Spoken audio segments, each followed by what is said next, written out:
Láďa to je prýma druh, on takový má plánek, že největší mít bude břuch, jako otesánek. Gastroly on vymetá, až má masnou pusu. Nic neříká mu dieta, sní sám i celou husu.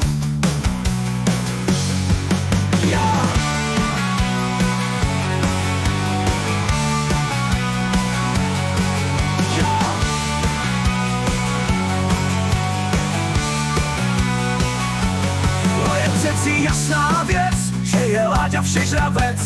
Na talíře knedle, naloží si knedle, potom do bůčku už zarazí svůj nůž, že byl půjček dietní, vypráví pak mnoho dní. Prostě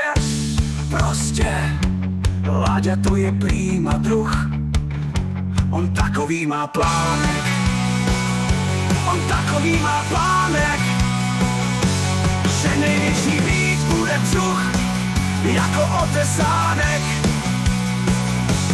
Gastroly on vymetá, až má masnou pusu.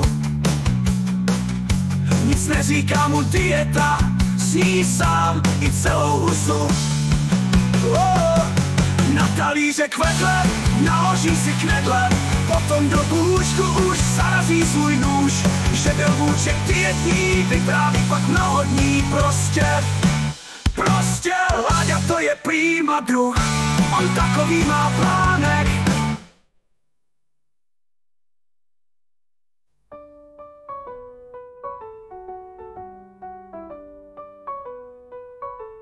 Láďa to je prýma druh, on takový má plánek.